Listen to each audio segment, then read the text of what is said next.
Notre secours est dans le nom du Seigneur qui a fait le ciel et la terre.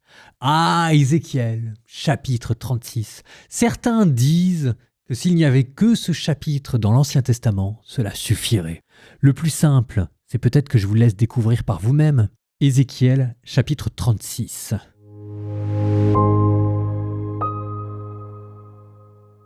Et toi, fils d'homme, prophétise contre les montagnes d'Israël. Tu diras: Montagnes d'Israël, écoutez la parole du Seigneur. Ainsi parle le Seigneur Dieu. L'ennemi a dit de vous: Ah ah, ces antiques lieux sacrés sont devenus notre possession. Eh bien, prophétise. Tu diras: Ainsi parle le Seigneur votre Dieu. On vous a dévasté, on vous a convoité de tous côtés et vous êtes devenus la possession des autres nations. Vous avez alimenté les propos et les rumeurs des gens. Eh bien, montagne d'Israël, écoutez la parole du Seigneur. Ainsi parle le Seigneur Dieu aux montagnes, aux collines, aux ravins, aux vallées, aux ruines désertes, aux villes abandonnées, livrées au pillage et aux moqueries des autres nations alentours. Ainsi parle le Seigneur Dieu, je le jure, dans le feu de ma jalousie. Je parlerai contre les autres nations et contre Édom tout entier, parce que la joie au cœur et le mépris dans l'âme, ils se sont attribués mon pays pour en piller les pâturages. C'est pourquoi prophétise sur le pays d'Israël, dis aux montagnes, aux collines, aux ravins, aux vallées. Ainsi parle le Seigneur Dieu. Me voici. Je parle dans ma jalousie et ma fureur, parce que les nations vous font subir le déshonneur. C'est pourquoi ainsi parle le Seigneur Dieu, je le jure, la main levée. Les nations qui vous entourent, ce sont elles qui subiront le déshonneur. Vous, montagnes d'Israël, vous produirez vos rameaux et vous porterez votre fruit pour mon peuple Israël, car il va bientôt revenir. Oui, je viens vers vous. Je me tourne vers vous. Vous serez cultivés, vous serez ensemencés. Sur vous, je multiplierai la population, la maison d'Israël tout entière, les villes seront habitées et les ruines rebâties. Sur vous, je multiplierai populations et bétail. Ils se multiplieront et seront féconds. Je vous rendrai aussi peuplés qu'auparavant. Je vous ferai plus de bien qu'autrefois. Alors, vous saurez que je suis le Seigneur. Sur vous, je ferai circuler des hommes, mon peuple Israël. Ils prendront possession de toi. Tu seras leur héritage et tu ne les priveras plus de leurs enfants. Ainsi parle le Seigneur Dieu. On dit de toi: tu dévores les hommes et tu prives ta nation de ses enfants. Eh bien, tu ne dévoreras plus les hommes. Tu ne priveras plus ta nation de ses enfants, oracle du Seigneur Dieu. Je ne te ferai plus entendre les propos déshonorants des nations, et tu n'auras plus à subir les humiliations des peuples. Tu ne priveras plus ta nation de ses enfants, oracle du Seigneur Dieu. La parole du Seigneur me fut adressée. Fils d'homme, lorsque les gens d'Israël habitaient leur pays, ils le rendaient impur par leur conduite et leurs actes. Leur conduite a été devant moi comme la souillure d'une femme pendant son impureté. Alors j'ai déversé sur eux ma fureur, à cause du sang qu'ils avaient versé dans le pays, à cause des idoles immondes qu'il avait rendues impures. Je les ai dispersés parmi les nations. Ils ont été disséminés dans les pays étrangers. Selon leur conduite et leurs actes, je les ai jugés. Dans les nations où ils sont allés, ils ont profané mon saint nom, car on disait: c'est le peuple du Seigneur. Ils sont sortis de son pays. Mais j'ai voulu épargner mon saint nom, que les gens d'Israël avaient profané dans les nations où ils sont allés. Eh bien, tu diras à la maison d'Israël: ainsi parle le Seigneur Dieu. Ce n'est pas pour vous que je vais agir, maison d'Israël, mais c'est pour mon saint nom, que vous avez profané dans les nations où vous êtes allés. Je sanctifierai mon grand nom, profané parmi les nations, mon nom, que vous avez profané au milieu d'elles. Alors les nations sauront que je suis le Seigneur, oracle du Seigneur Dieu, quand, par vous, je manifesterai ma sainteté à leurs yeux.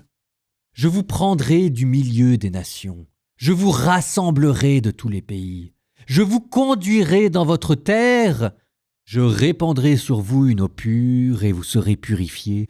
De toutes vos souillures, de toutes vos idoles, je vous purifierai.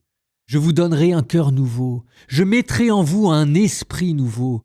J'ôterai de votre chair le cœur de pierre. Je vous donnerai un cœur de chair.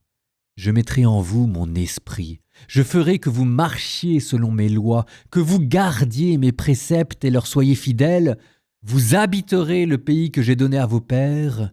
Vous serez mon peuple, et moi, je serai votre Dieu. Je vous délivrerai de toutes vos souillures. Je convoquerai le froment, je le multiplierai. Je ne vous soumettrai plus à la famine. Je multiplierai le fruit de l'arbre, le produit des champs, afin que vous n'ayez plus à supporter l'humiliation de la famine parmi les nations. Vous vous souviendrez de votre mauvaise conduite, de vos actes qui n'étaient pas bons. Le dégoût vous montera au visage à cause de vos péchés et de vos abominations. Ce n'est pas à cause de vous que je vais agir, oracle du Seigneur Dieu. Sachez-le bien. Soyez honteux et confus de votre conduite, maison d'Israël. Ainsi parle le Seigneur Dieu. Le jour où je vous purifierai de tous vos péchés, je peuplerai les villes, et les ruines seront rebâties. Le pays qui était désolé sera cultivé, alors qu'il était une désolation aux yeux de tous les passants. On dira, ce pays qui était désolé est devenu comme un jardin d'Éden. Les villes qui étaient en ruine, désolées, démolies, sont maintenant fortifiées et peuplées.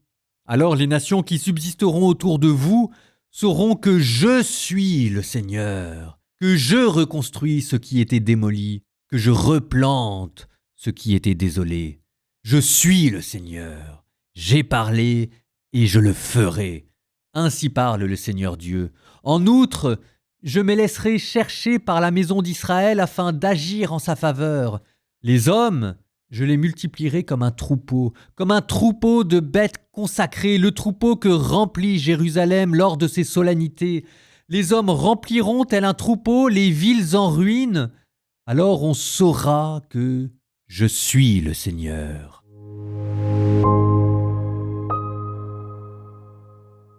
Je vous ai dit que dans cette partie, dans tous ces chapitres, 32-39 d'Ézéchiel, il était question de restaurer le peuple. Vous avez ici le pivot de cette restauration. C'est comme ça qu'on vous a parlé à la fin d'une terre repeuplée, reconstruite, florissante, des villes en ruine devenues des jardins vivants et des nations qui s'exclament en voyant Jérusalem, ce pays désolé est devenu comme un jardin d'Éden. Enfin quand même, le jardin d'Éden, le paradis perdu, retrouver la restauration de la terre qui devient le signe visible d'une réconciliation intégrale. Alors, comment cette restauration s'est faite ? Est-ce que vous avez senti que depuis 2 ou 3 chapitres, on monte en progression ? L'appel à la responsabilité individuelle, le changement des institutions, Dieu qui veut établir une alliance avec ses brebis elles-mêmes directement. Et là, on vous a donné le contenu de cette alliance personnelle que Dieu va dresser avec chacun d'entre nous, pas seulement avec son Messie, mais avec chacune de ses brebis. Elles ont été décrites dans les versets 25 et suivants. Je vous dis, c'est pour ça que s'il n'y avait qu'un seul chapitre à garder dans Ézéchiel 36, c'est peut-être pas le plus hallucinant, c'est peut-être pas la vision la plus étonnante, mais la plus profonde, la plus spirituelle, c'est celle-là. En un mot, après on va rentrer dans les détails, mais en un mot, la nouveauté radicale, c'est que ce n'est plus l'homme qui change pour revenir à Dieu, c'est Dieu qui revient pour changer l'homme et être en paix avec lui. Rupture majeure. Jusqu'ici, la restauration d'Israël s'était pensée en termes de retour au pays, une restauration géographique, ou bien encore une restauration institutionnelle. On allait reconstruire le temple, on allait à nouveau avoir un roi, ou alors encore, c'était pensé en termes de restauration cultuelle, la reprise des sacrifices. Ici, on dépasse tout ça. Dieu ne promet pas de reconstruire d'abord la ville, et d'ailleurs, on ne vous décrit pas le temple ou Jérusalem. Il commence par dire qu'il va reconstruire les cœur. C'est une restauration spirituelle et c'est ça le cœur de la promesse. C'est cette restauration qui fonde toutes les autres restaurations. Et ça, si vous regardez bien, ça aussi c'est la première fois que vous l'entendez. Est-ce que vous voyez le changement ? Non ? Bon, on rentre dans les détails, vous allez voir. Versets 25, 26, 27. C'est là que tout est décrit. Et il va y avoir 3 dimensions dans cette transformation. 1. La purification intérieure, c'est le verset 25. Je répandrai sur vous une eau pure et vous serez purifiés. De toutes vos souillures, de toutes vos idoles, je vous purifierai.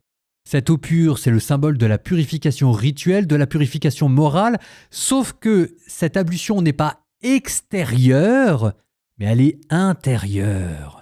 Ça préfigure le baptême par l'eau et par l'esprit. Alors en quoi ça consiste cette eau pure, symbole de purification morale? Vu du côté humain, cette eau, ce sera les larmes, la repentance pure et sincère. Mais vu du côté divin, cette eau, ce sera l'Esprit Saint. L'amour de Dieu qui est répandu dans nos cœurs. Première dimension de la transformation, purification intérieure. Ensuite, deuxième dimension, conversion du cœur. D'ailleurs, plus que conversion, comme s'il y avait transplantation d'un nouveau cœur. Verset 26. Je vous donnerai un cœur nouveau, je mettrai en vous un esprit nouveau, j'ôterai de votre chair le cœur de pierre, je vous donnerai un cœur de chair. C'est quelque chose que vous pouvez prendre quasiment au sens littéral. C'est comme une opération chirurgicale en fait. Alors plus tard, nous, pour les catholiques, on dira que comme si vous aviez un cœur nouveau. C'est une régénération, c'est une création nouvelle. En théologie mystique, c'est ce qu'on appelle la transverbération. Parfois, au cours de certaines extases, les mystiques ont le sentiment que leur cœur est comme blessé. Une blessure d'amour, mais qui ouvre dans le cœur des torrents insoupçonnés. Je pense qu'il faut prendre cette vie nouvelle très au sérieux et le plus possible au sens littéral. Le cœur de pierre, c'est la rébellion, l'insensibilité, la fermeture à Dieu. Le cœur de chair, c'est la docilité, la sensibilité spirituelle, l'amour qui vous a comme été transplanté en vous. Et puis ensuite, troisième dimension de cette transformation, la venue de l'esprit. Cette fois-ci, c'était le verset 27. « Je mettrai en vous mon esprit, je ferai que vous marchiez selon mes lois, que vous gardiez mes préceptes et leur soyez fidèles. » Ça, pour le coup, ça aussi, c'est une révolution. C'est plus une loi extérieure, écrite sur des tables de pierre, le décalogue, c'est une loi intérieure qui vous vient de votre cœur lui-même. Jésus dira « Ils seront instruits par Dieu lui-même. » Le but n'est plus d'accomplir des préceptes, c'est plus le bien, le mal, cocher des cases. Le but est d'obéir, d'être sensible, d'être docile à la vie divine qu'il y a en vous. Ce qu'on appelle en bonne vieille théologie scolastique, les motions de la grâce, les mouvements que l'Esprit Saint met en vous, d'y être attentif et d'y être docile. Enfin, révolution spirituelle dans la morale. Au total, c'est plus l'homme qui change pour revenir à Dieu, c'est Dieu qui change l'homme pour qu'il revienne à lui. Ça fait partie de ces chapitres. On croit être dans l'Ancien Testament, on est déjà dans l'Évangile. Quand on parle d'une alliance nouvelle, c'est Ézéchiel qui l'a décrite. Proverbe 13, 21-25. Le malheur poursuit les pécheurs, le bonheur récompense les justes. À ses petits-enfants, l'homme de bien transmet son héritage, au juste est réservée la fortune du pécheur. Il y a beaucoup à manger quand les pauvres défrichent. Que l'un vienne à périr, quelle injustice! Qui ménage sa trique n'aime pas son fils, qui l'aime vraiment veille à le corriger. Le juste mange à satiété, l'estomac des méchants reste vide.